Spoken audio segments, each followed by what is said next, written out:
प्रथमतः आम्ही या ठिकाणी मॅडमचे आणि त्यांच्या सर्व टीमचे आभार व्यक्त करतो की मला या ठिकाणी आपल्याशी हितगुज करण्याची संधी उपलब्ध करून दिली.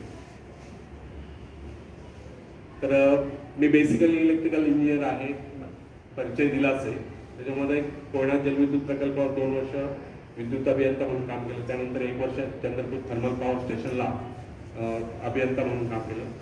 त्यानंतर गव्हर्नमेंट टेक्निकल कॉलेजला लेक्चरर म्हणून 13 वर्ष काम केलं आणि त्यानंतर MPSC थ्रू प्राचार्य पदावर 22 वर्ष मी सेवा केली आणि ऑगस्ट 19ला सेवानिवृत्त झालो आहे. आणि देशाच्या उज्ज्वल भवितव्यासाठी युवा पिढीला काहीतरी द्यावं ही मनापासून तळमळ होती आणि तेच विचार मी घेऊन या युवकांना प्रेरित करत असतो. तर आज मी आत्मनिर्भरता या विषयावर बोलणार आहे. आत्मनिर्भरतेचा अर्थ आपल्याला माहिती आहे. आत्मनिर्भर भारत आपण ऐकलेलं आहे, पंतप्रधान मोदींचं व्याख्यान. जर आपल्या भारताला आत्मनिर्भर बनवायचं असेल तर आपल्यातील प्रत्येक युवक, मी तर म्हणतो प्रत्येक नागरिक हा आत्मनिर्भर झाला पाहिजे. आत्मनिर्भरतेचा अर्थ स्वतःवर डिपेंड राहणं, याच्या त्याच्यावर डिपेंड राहता स्वयंनिर्भर होणं, त्यालाच आत्मनिर्भरता म्हणतात. त्याच्यामध्ये थोडेसे विचार हे महान ऋषीचे विचार आहेत. त्यामध्ये काही थोडेसे कटू शब्द पण येतील, तर त्याचं वाईट वाटून घेऊ नका. ते महान ऋषीचे विचार आहेत. तर असे वेगवेगळे दाखले पण असणार आहेत त्याच्यामध्ये. तर त्याच्यात प्रत्येक ठिकाणी कम्पेअर नाही करायचं आपण. आपल्याला पॉझिटिव्ह थिंकिंगने ते विचार आत्मसात करायचे आणि देशाच्या भावी पिढीसाठी तुम्ही ते विचार आत्मसात करून पुढच्या पिढीला द्यायचे आहे. तर आत्मनिर्भर त्याचा अर्थ तुम्हाला समजला. तो फ्रेंड्स, आत्मनिर्भर बनने की क्षमता वास्तव में हर व्यक्ति में होती है, पर बहुत कम लोग ऐसे होते हैं जिन्हें अपने ऊपर विश्वास हो. दूसरों का सहारा ढूंढना तो उनकी आदत सी बन जाती है. ये बात हमें कभी नहीं भूलनी चाहिए. दूसरों के सहारे चलना तो बड़ा आसान है, किंतु इससे हमारी नई सही शक्ति क्षीण हो जाती है. मस्तिष्क और योग्यता, इनका जितना उपयोग किया जाएगा ये उतने बढ़ेंगे, इनका उतना ही विकास होगा.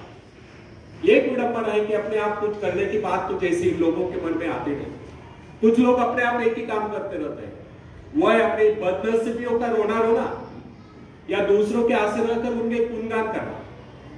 ऐसे लोग जिन्हें सदा दूसरों के ही बल पर विश्वास होता है, वे केवल पिछलकों की संज्ञा पाकर निंदा के पात्र बने रहते हैं.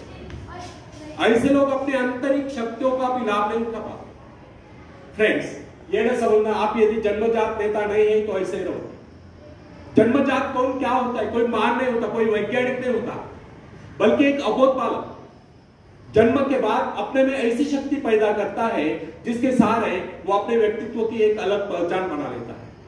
इतिहास में ऐसे बहुत से लोग हुए जिनमें नेतृत्व करने की योग्यता नहीं थी, फिर भी वे अपने प्रयत्नों से, अपने परिश्रम से अपनी योग्यताओं का विकास करके महान नेता बने. नेता वही होता है जो किसी पर निर्भर हो, जिसमें नेतृत्व करने की क्षमता हो, जो दूसरों के विचारों का सहारा लेना आवश्यक न समझता, उसमें स्वयं सोचने और अपने कार्यक्रमों को स्वयं निर्धारित या कार्यान्वित करने की क्षमता होती है. लोगों की संख्या बढ़ाकर भीड़ के बीच में चलना तो कोई बड़ी बात नहीं. बड़ी बात तो यह है कि लोगों के दिलों में अपना स्थान बना जाए, चाहे लोगों की संख्या कितनी कम क्यों न हो.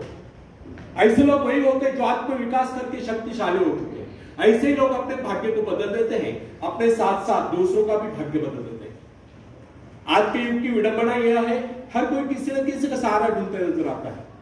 किसी को अपने धन का सहारा लेना पड़ता है, तो किसी को अपने मित्र का, कुछ तो अपने वंश पर ही खुले नहीं समझते. ऐसे तो बहुत ही कम लोग होते जिन्हें अपने ऊपर पूरा विश्वास हो. दूसरों की शक्ति पर जीने वालों का एक मनोज्ञान यह भी होता है कि ऐसे लोग सदैव किसी न किसी को दोषी ठहराकर अपना पक्ष बचाने के अवसर ढूंढा करते हैं. वास्तविकता यह है, इस प्रकार की आदत कायर प्रकृति की परिचय है. आत्मनिर्भर बनिए, आत्मनिर्भर बनने की आदत डालिए. आदत का आरंभ उस समय होता है जब एक बच्चे को उसका पिता कोई विशेष कार्य करने को कहता है तो वह संतुष्ट नहीं होता. लेकिन जब वो अपने ढंग से उसी कार्य को करता है और उसे पूरा करने के लिए संघर्ष कर विजय प्राप्त करता है, तो उसके चेहरे पर खुशियों की लहरें थिरकती नजर आती है। इस प्रकार की विजय की भावना उस बालक को शक्तिशाली बनने का एहसास दिलाती है। फ्रेंड्स, स्कूल की शिक्षा या कॉलेज की शिक्षा केवल व्यक्ति की व्यवहार कुशलता और योग्यताओं की वृद्धि नहीं करती, यह तो व्यक्ति के हाथ में औजार थमा देती है। इस औजार का सही इस्तेमाल करना आदमी को स्वयं ही सीखना पड़ता है। हेनरी वार्ड बीचर अपने समय के महान विचारक अपने बारे में कथा सुनाया करता था। जब मैं बच्चा था तब मुझे किसी तरह से आत्मविश्वास की शिक्षा दी गई। मुझे ब्लैक बोर्ड के पास भेजा जाता था। मुझ में शंका और संदेह होने का रोक था। मेरे टीचर मुझे बार बार कहते कि इस पाठ को अवश्य पढ़ लेना। उनके स्वर में काफी क्रोध हुआ करता था। उनका यही कहना था कि हमें केवल प्रश्नों के उत्तर चाहिए। यद्यपि उन शिक्षकों का यह व्यवहार कठोर ही प्रतीत होता था, किंतु इतने सारे बच्चों को सीधी राह पर लाने के लिए उनका यह व्यवहार उचित ही था। और इस व्यवहार का ही नतीजा था कि 1 मास से भी कम समय में विदिन ए मंथ मैं उन सभी सवालों के जवाब निकालने लगा जो मुझे सबसे कठिन लगते थे। एक दिन मुझे ब्लैक बोर्ड पर एक सवाल हल करने को कहा गया। जैसे मैंने सवाल हल किया, टीचर बड़े ही कठोर अंदाज में बोले, बिल्कुल करो। अब मेरे पश्चात उन्होंने किसी दूसरे छात्र को बुलाकर उसी सवाल को हल करने को कहा। उसने उसी तरीके से सवाल हल किया जिस तरीके से मैंने किया था। मेरा उसका जवाब एक था। फिर टीचर उसकी पीठ थपथपाकर बोले, शाबाश, तू तो इस सवाल को हल करने में सफल हो गया। अब मुझसे रहा न गया। मैंने तुरंत खड़े होकर पूछा, टीचर, यदि इसका मेरा जवाब एक सुलझाने का तरीका है, फिर आपने मुझे डांट कर गलत क्यों कहा? तब टीचर बोले, ये बात तूने पहले क्यों नहीं कही जब मैंने तुझे गलत कहा था? फ्रेंड्स, केवल पाठ को याद करने से कोई मतलब नहीं। हमारे भीतर यह दृढ़ विश्वास होना चाहिए कि जो कुछ हमने याद किया उसे कोई काट नहीं सकता। इसे ही आत्मविश्वास कहते हैं। और जिनमें ही आत्मविश्वास होता है वही तर्क दे सकता है, वही बहुत सारे की चर्चा कर सकता है। लेकिन जिसे स्वयं अपने ऊपर ही विश्वास न हो, वो क्या तर्क करेगा? उसके तो अच्छे कार्यों को भी अगर हमने गलत कहा तो उसे यही समझ लेना होगा, हो सकता है वो गलत हो। फ्रेंड्स, मनुष्य को भ्रम होता है कि अकेले काम करने से अच्छा किसी दूसरों की सहायता लेकर काम करना होता है। लेकिन अपने ऊपर विश्वास करके पूरी लगन से अगर कार्यों को किया जाए तो उसमें सफल होने की आशा दोगुनी हो जाती है। हर महत्वाकांक्षा का अर्थ होता है अपनी शक्तियों का परिचय करना, लेकिन दूसरों की नकल करना, दूसरों पर निर्भर रहने से व्यक्ति में दुर्बलता ही तो आती है। शक्ति तो हमारे स्वयं की मेहनत करने से आती है।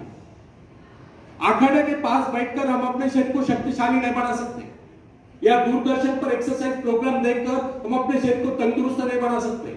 इसके लिए हमें स्वयं ही व्यायाम करना होगा, स्वयं ही एक्सरसाइज करना होगा। फ्रेंड्स,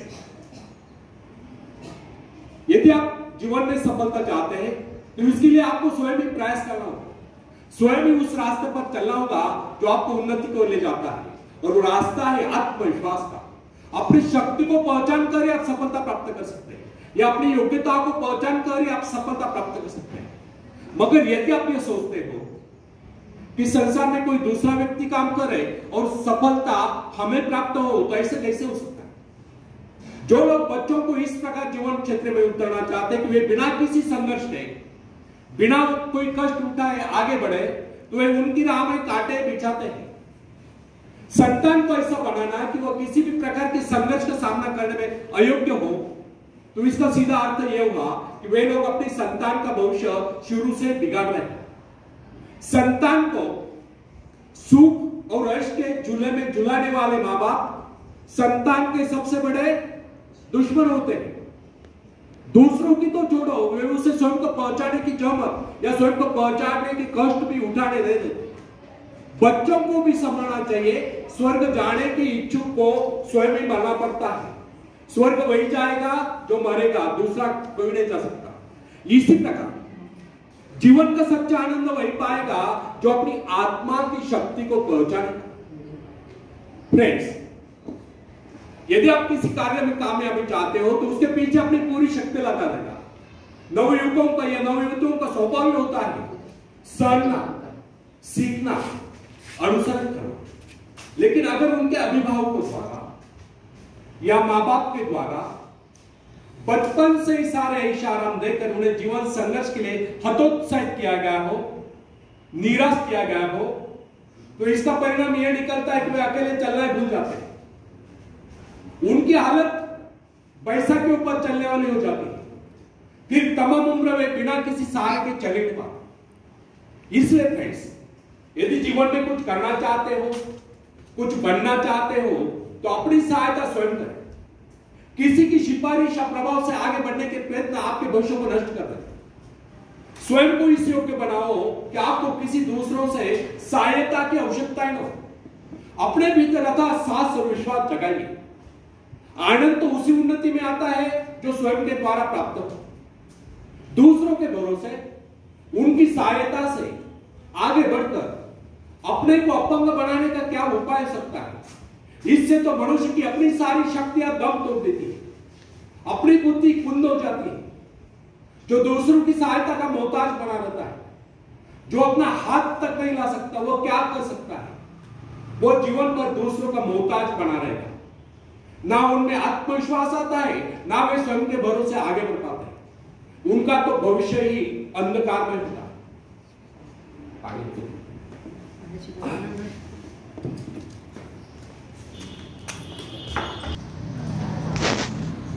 दरवर्षी कासवा महोत्सव होत असतो। कुठे होतो माहिती आहे मला? कुठे? भंडारदरा. बघितलं गेलंय कोणी कासवा महोत्सव बघायला? काजवाला हिंदीत काय म्हणतात? जुगनू. तर एक शेर ऐकवतो आणि नंतर पुढे कंटिन्यू करतो. बिना मेहनत के तक तो ताल नहीं होते, बिना मेहनत के तक तो ताल नहीं होते। ढूंढ लेते हैं जुगनू अंधेरे में भी मंजिल, ढूंढ लेते हैं जुगनू अंधेरे में भी मंजिल, क्योंकि वे किसी बाहरी रोशनी के मोहताज नहीं होते, वे स्वयं प्रकाशित होते। धन्यवाद। फ्रेंड्स, एक व्यक्ति है जिसके शरीर में स्वच्छ रक्त संचार हो रहा है, जिसके चौड़े कंधे हैं, सुंदर मजबूत 2 हाथ है, जिसका वजन भी अच्छा है, जो सभी अंगों से युक्त तथा शरीर से चुस्त मस्त है। ऐसा व्यक्ति अगर दूसरों से सहायता मांगता है तो आप उसे क्या कहेंगे? उसके बारे में क्या सोचेंगे? अवश्य वह सर्वांग संपन्न होकर भी अपंग कहलाएगा।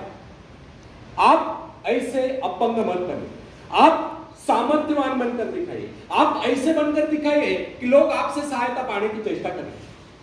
क्या आपको पता है कि आप जिन लोगों को जानते हैं उनमें बहुत से ऐसे हैं जिन्हें किसी दूसरों से सहायता की प्रतीक्षा है।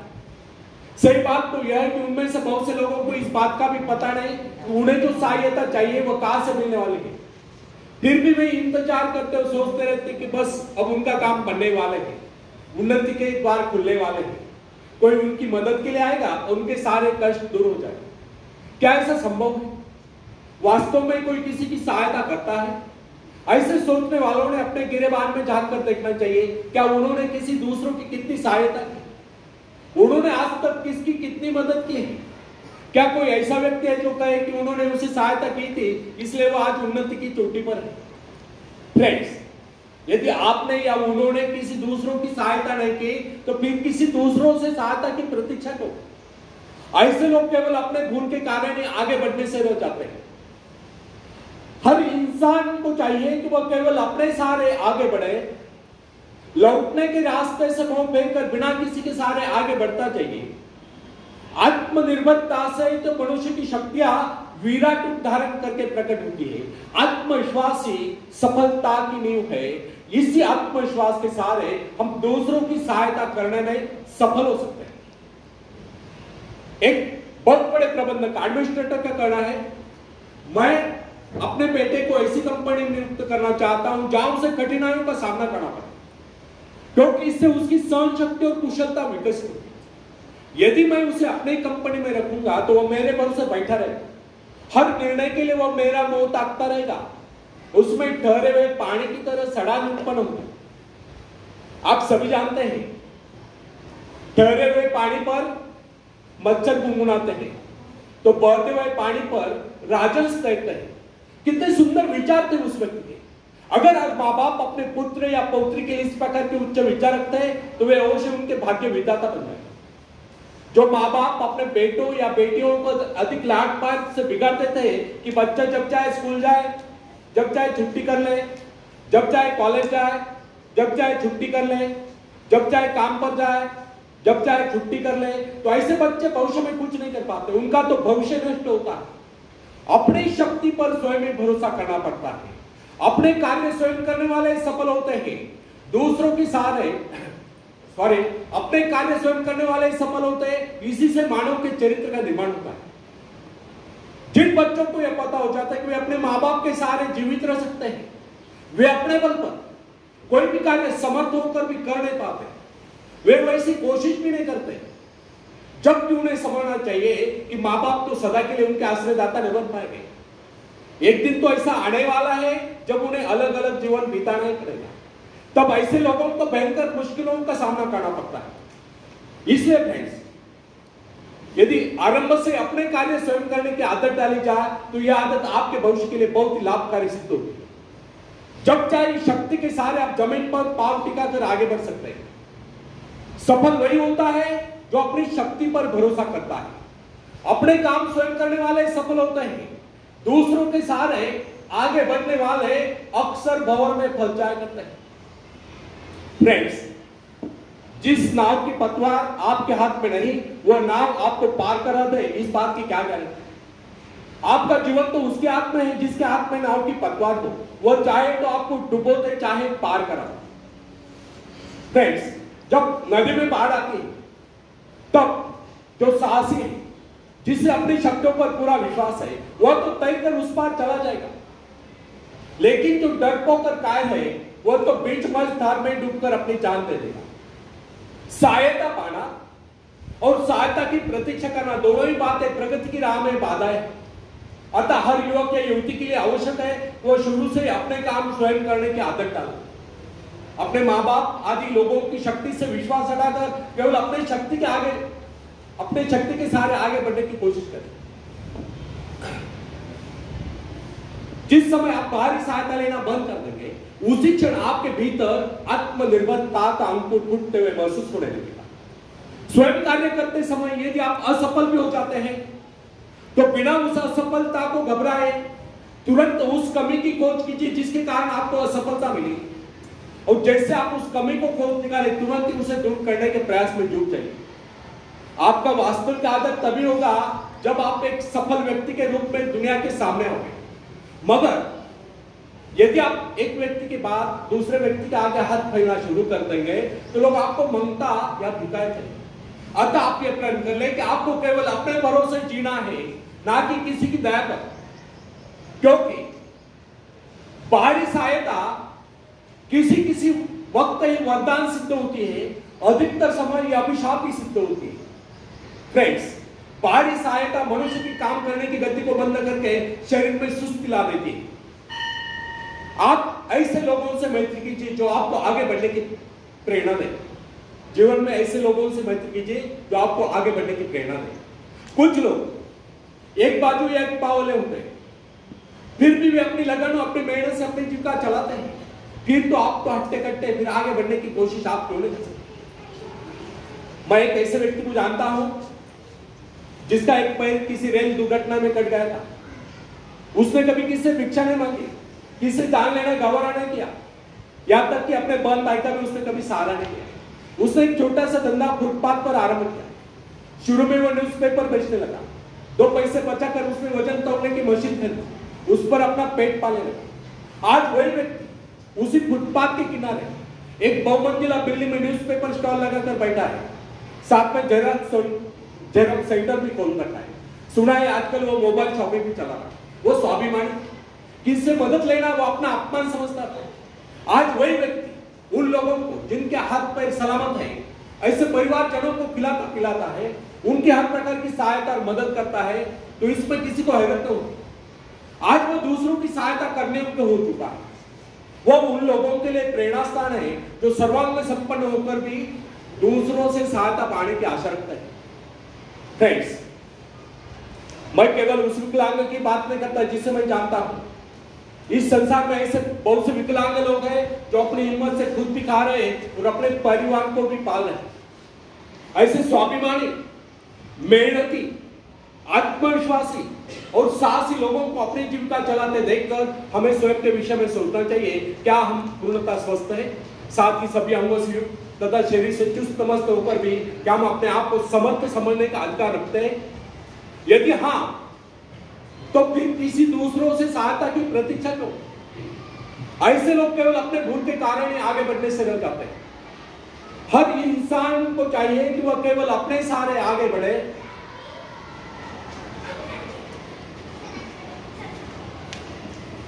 सॉरी, रिपीट हो गया। जब कोई युवक युवती अपनी हिम्मत के सहारे किसी व्यापार में उतरता है तो उसके मन में श्रेष्ठ भावना अवश्य उत्पन्न होती है।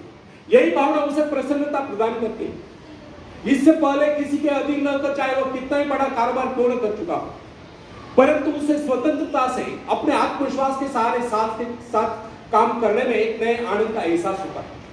फ्रेंड्स, जब सागर शांत हो तो जहाज के चालक को अधिक होशियार से जहाज चलाने की आवश्यकता नहीं पड़ती, लेकिन जैसे तूफान आता है और जहाज डूबने का खतरा पैदा होता है, तब यही चालक या कप्तान अधिक सावधानी बरतने लगता है।